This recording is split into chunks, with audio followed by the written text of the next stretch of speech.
স্বপ্না বিশ্বাস। কম কথা বলো আর বেশি শোনো। যারা বেশি কথা বলে তারা যদি কম কথা বলা শুরু করে, কিছুদিন পর তারাই সবচেয়ে ভালো বুঝতে পারবে কম কথা বলার সুফলটা কি। প্রথমত, যারা বেশি কথা বলে তাদের নিজের ভিতরটা একদম ফাঁকা হয়ে যায়।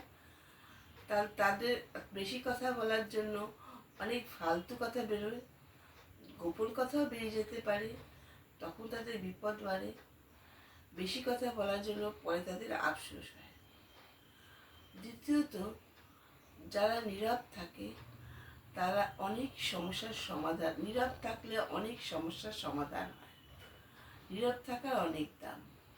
বিপদে পড়লে নীরব থাকলে লোকেদের কাছে অনেক বুদ্ধি পাওয়া যায়, আর অনেক বুদ্ধি পেলে কোনটা নিজের যোগ্য সেটা বেছে নেওয়া যায়।